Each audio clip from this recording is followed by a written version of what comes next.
Hi అండి, welcome to కల్పన వంటలు. ఈరోజు చింత చిగురు ఎండు చేపలు కర్రీ ఎలా చేయాలి అనేది చూద్దాం.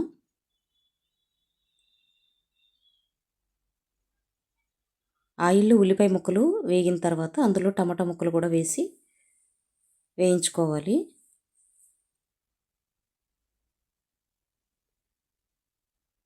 టమాటా ముక్కలు మగ్గే వరకు మూత పెట్టి వేయించుకోవాలి. 2-3 సార్లు మధ్యలోనే కలుపుకుంటూ టమాటా ముక్కలన్నీ కూడాను మెత్తగా పేస్ట్ అయ్యేంత వరకు కూడాను గంటెతో కలుపుకుంటూ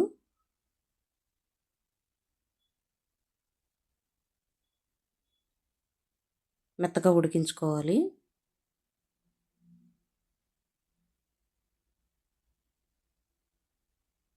తర్వాత అందులో చింత చిగురు వేసుకోవాలి. చింత చిగురు కూడా వేసుకొని కలుపుకోవాలి. అది కూడా పూర్తిగా మగ్గే వరకు ఉడికే వరకు కలుపుకోవాలి.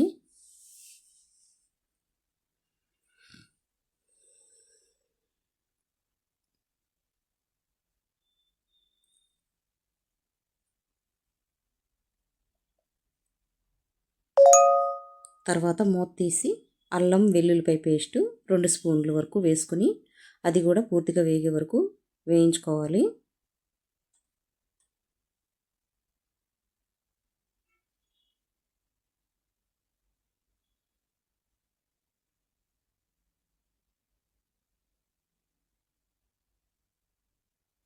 పూర్తిగా వేగిన తర్వాత అందులో కరివేపాకు వేసుకోవాలి. కరివేపాకు వేసుకొని మూత పెట్టి దాన్ని కూడా మగ్గించుకోవాలి.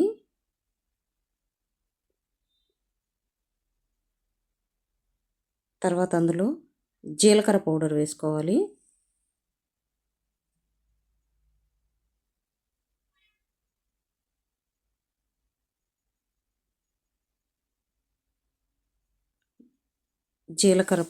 అందులో జీలకర్ర పౌడర్ వేసుకోవాలి. తర్వాత తగినంత పసుపు వేసుకోవాలి.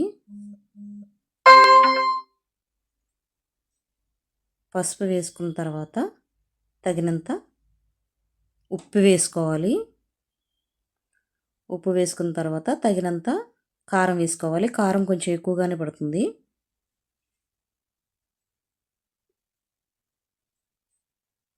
కారం వేసుకున్న తర్వాత 2-3 నిమిషాల వరకు కూడాను పూర్తిగా కారంలోని పచ్చివాసన పోయేంత వరకు కూడాను 2-3 నిమిషాలు వేయించుకోవాలి. వేయించుకున్న తర్వాత అందులో ముందుగా వేయించి పెట్టుకున్నటువంటి ఎండు చేపలు, నేను చెప్పడం మర్చిపోయానండి, ముందుగానే ఆయిల్లోని కొంచెం ఎండు చేప ముక్కల్ని కొంచెం వేయించుకొని పక్కన పెట్టుకోవాలి. ఆ ముక్కల్ని ఈ గ్రేవీలో వేసి కలుపుకోవాలి. కలుపుకున్న తర్వాత అందులో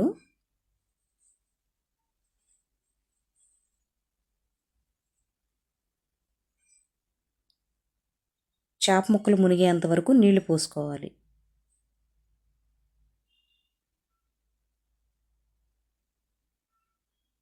నీళ్లు పోసుకున్న తర్వాత మొత్తం పూర్తిగా కలిసే వరకు అందులో ఉన్నటువంటి చింత చిగురు, టమాటా, ఉల్లిపాయ, ఉప్పు, కారం, పసుపు ఇవన్నీ కూడాను ఆ గ్రేవీలోని ఉడికి మొత్తం అంతా చేపల ఫ్లేవర్ టేస్ట్ అంతా కూడాను ఆ గ్రేవీలోకి వచ్చేలాగా ఉడికించుకోవాలి. తర్వాత మూత పెట్టి ఉడికించుకున్న తర్వాత 1 స్పూన్ గరం మసాలా వేసుకోవాలి. దగ్గరగా అయిన తర్వాత గరం మసాలా వేసుకొని వేయించిన తర్వాత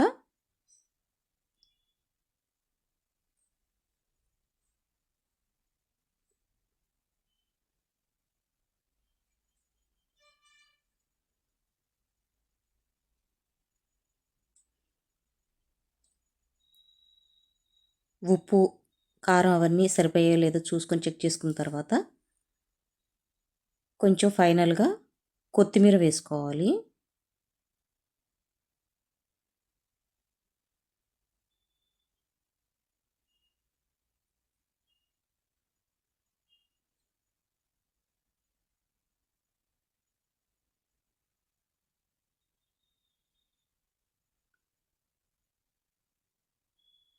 అంటే చేప ముక్కలు విరిగిపోకుండాను ఏ పీస్కి ఆ పీస్ ఉన్నాయని చెప్పేసి చూపిస్తున్నాను అనమాట.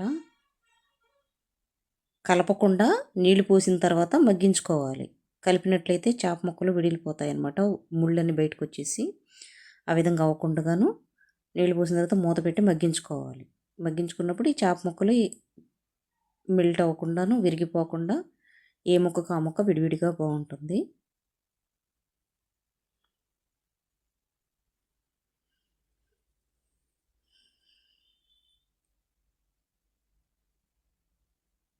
లాస్ట్లో ఫైనల్గా కొత్తిమీర చల్లుకొని ఒక్క నిమిషం అలా మూత పెట్టేసేసి స్టవ్ కట్టేసుకోవడమే. ఇంకా గుమగుమలాడేటువంటి ఎండు చేప చింత చిగురు కర్రీ రెడీ అయిపోయింది. ఈ విధంగానే మీరు కూడా చేసుకుని టేస్ట్ చేయండి.